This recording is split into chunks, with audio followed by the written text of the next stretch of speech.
Hello, my sisters and brothers. I want to talk about frustration and anger in relationships. We have all these different protective layers, protective walls.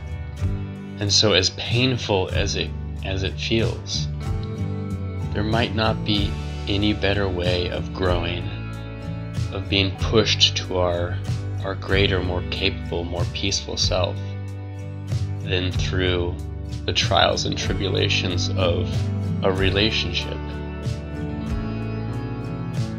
It can be so incredibly painful. That little child, that innocent, hurt child deep down inside of us can't handle the torture of being blamed, because being blamed feels like it's my fault, I'm not worthy, I'm not lovable. There's something wrong with me that makes me bad. But this is nothing that someone else is doing to us. This is very important. People can say whatever they want to us. All sorts of stuff can go on the outside of us. But if we haven't internalized it, if we haven't made the decision, the internal decision that it's true, then we're fine. No emotional shift is going to happen. No pain is going to be felt if we haven't let it internalize. The actual pain is coming from the internalization of our interpretation of what has gone on. It's not even the actual events or the actual things that people have said to us that have gone inside and made ruckus. Our interpretation is the only thing that has been internalized. So in a way, we created the sense of feeling hurt and frustrated. It was created by the way in which we view things. The filter that information goes through before it hits our core. So let's see, how do we work on this filter? Well, first of all, we're doing it right now. We're talking about it. So we want to look at things in a more truthful way, and I believe that the truth is that we're hurt. We're hurt, and the core sense of being hurt is, why do they not accept me? Why will they not honor what I'm saying to them? Relationship frustrations, arguments can be so painful because it's like, why won't you listen to me? Why won't you believe me? This is what I need. Why don't you understand that you're killing me? Oh, this is hurting so much. Why? So to not be received feels like they don't love me enough to even care to figure out what's hurting me. And this is what it feels like. So if you guys are feeling this, it's okay, because we're all going through this. This is normal relationship stuff, and this doesn't mean that person doesn't love you. It doesn't say anything about what's actually going on the outside of you. Your internal response to whatever they have said or whatever the situation is, your internal response is something other than self-love. And that is the only way it can become painful. So if we're feeling pain about a relationship, this is okay. This is the natural process of us being directed towards a more peaceful way. And you'll find that if we could just not transfer this pain and sadness into anger, we do this because it feels more empowering to be angry. It feels so much better, okay? But the problem is that once we've transferred the pain and the hurt that we're feeling to anger, then we're no longer communicating truth to that person, because anger and frustration is not truth. They're just masks for hurt. And hurt is the internal feeling of being unlovable, being not worthy. So we don't want to change it into anger, because we then won't communicate what we want to the other person. And I know I've felt like I'm this hurt little wounded bird, right?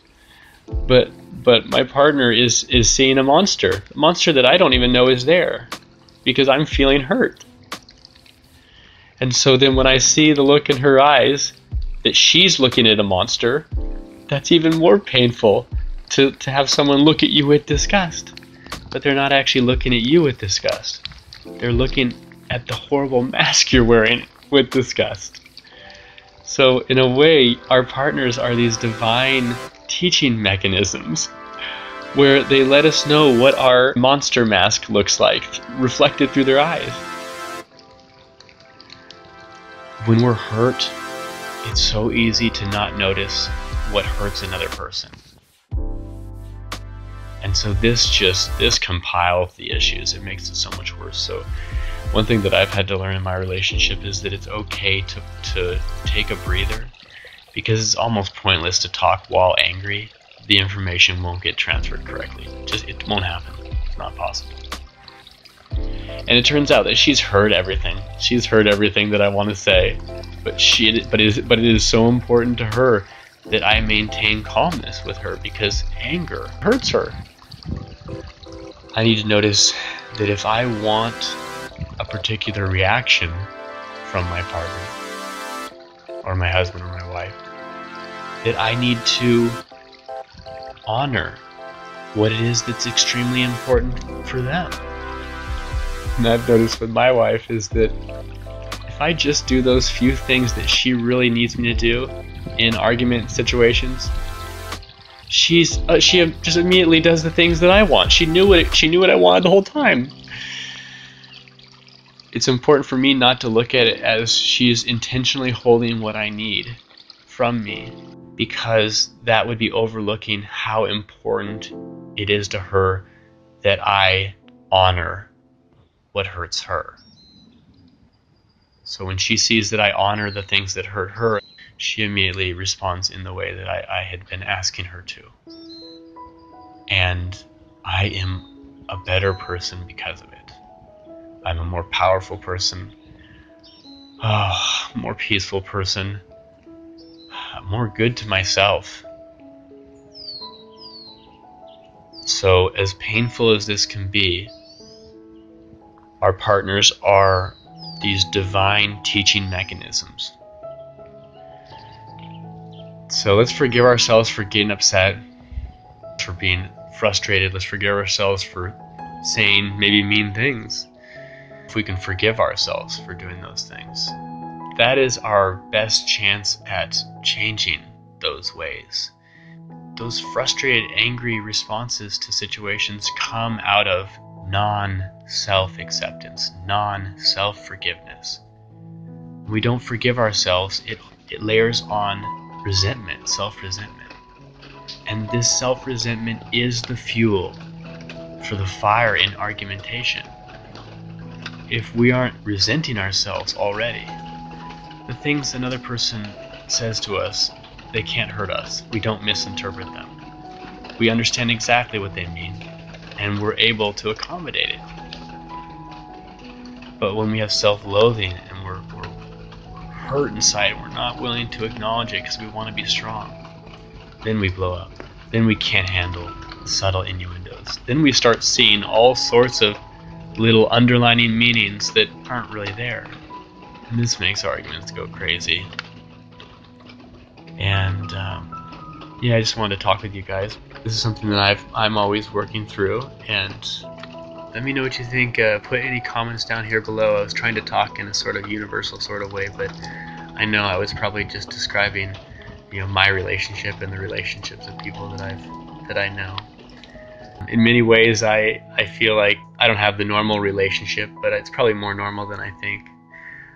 I hope that helps you guys and gives you a little bit of peace in your relationships. You are absolutely lovable. Don't let it get to the point where you start self-loathing. That starts to escalate and spiral out of control. So let's just work on that self-love. Many of the things that you can actually change about your partner, you can do it by just changing how you feel about yourself. It's magic sometimes. It seems to beautify the outside world simultaneously, and it beautifies my relationships and my interactions with everybody. Let's not always try to figure out with our minds. Maybe we can just figure out how to just have a hug before it gets into a big argument. Just a loving hug. I love you. I can see that we're upset. Can we just hug and just love each other right now and do nothing? And let this annoying mind go somewhere else. The mind is not who we actually are. It comes and goes. Who we are is felt in a hug and a deep, warm, loving feeling that we can have when we decide to let go of those thoughts and just love each other. until the next present moment.